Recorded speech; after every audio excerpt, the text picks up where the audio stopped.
कुछ विद्वान जो हैं पदावली के आधार पर ही जो विद्यापति हैं उनको भक्त कवि मानते हैं और कुछ उनको श्रृंगारी कवि के रूप में देखते हैं। तो विद्यापति की बात करेंगे, उनकी पदावली की बात करेंगे। कोमलकांत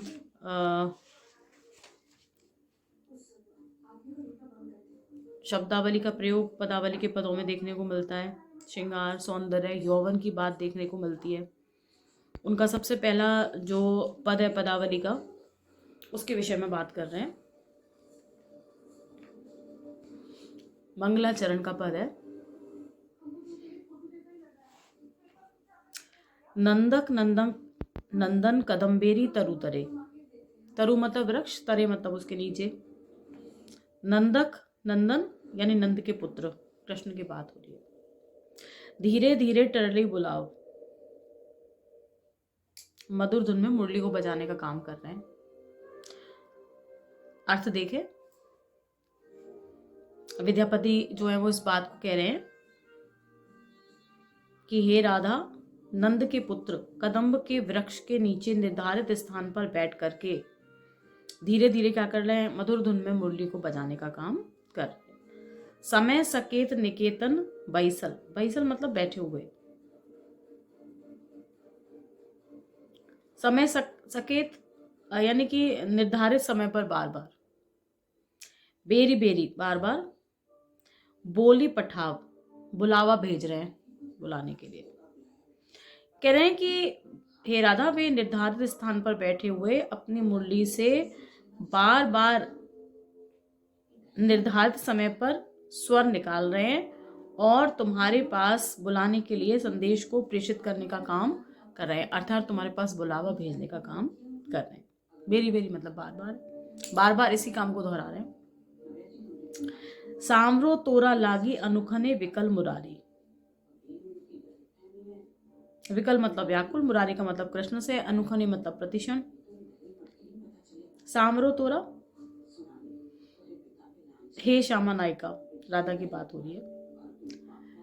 कह रहे हैं विद्यापति सखी के माध्यम से कि हे श्यामा नायिका, राधा तुम पर अनुरक्त कृष्ण तुमसे मिलने के लिए प्रतिक्षण व्याकुल हैं।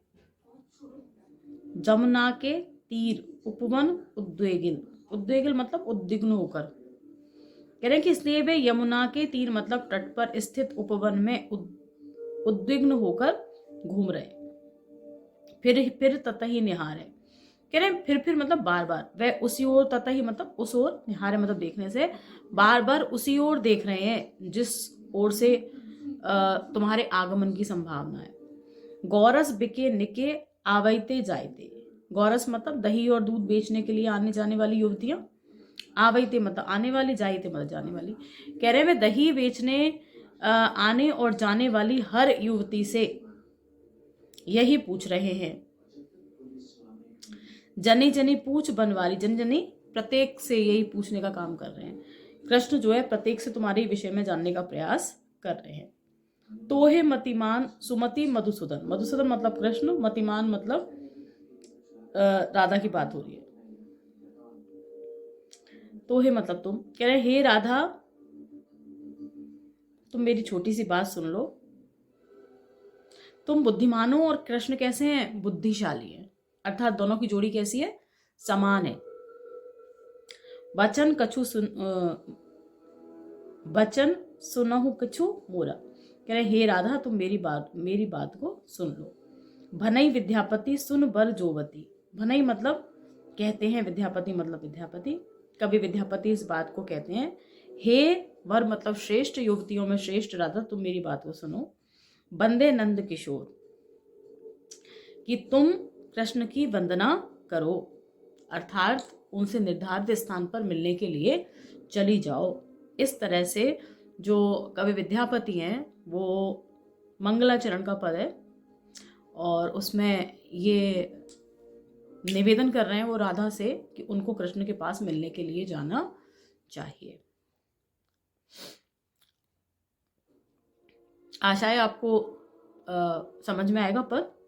और जब भी आप ये व्याख्या करते हैं तो उसको 4 पदों में करें आप। सबसे पहले संदर्भ होना चाहिए, उसके बाद प्रसंग होना चाहिए, उसके बाद व्याख्या होनी चाहिए और अंत में साहित्यिक विशेष होना चाहिए। तो साहित्यिक विशेष में यदि अलंकारों की बात करें तो जहाँ पर भी वर्णों की आवृत्ति, जैसे पहली पंक्ति में ही नंदक नंदन, तो यहाँ पे अनुप्रास अलंकार है। धीरे धीरे या बेरी बेरी, फिरी फिरी, यहाँ ये शब्द जहाँ पे आए हैं वहाँ पुनरुक्ति जो अलंकार है उसका प्रयोग किया गया है। जो कृष्ण है उनकी विरह का, उनकी व्याकुलता का चित्रण देखने को मिलता है और बताया गया है कि दोनों की जोड़ी कैसी है, श्रेष्ठ है, भक्ति का पद है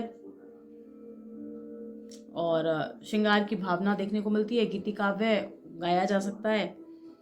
ये सब साहित्यिक विशेष के अंदर और मिथिला भाषा का प्रयोग है।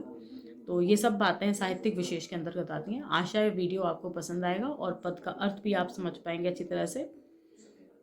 धन्यवाद।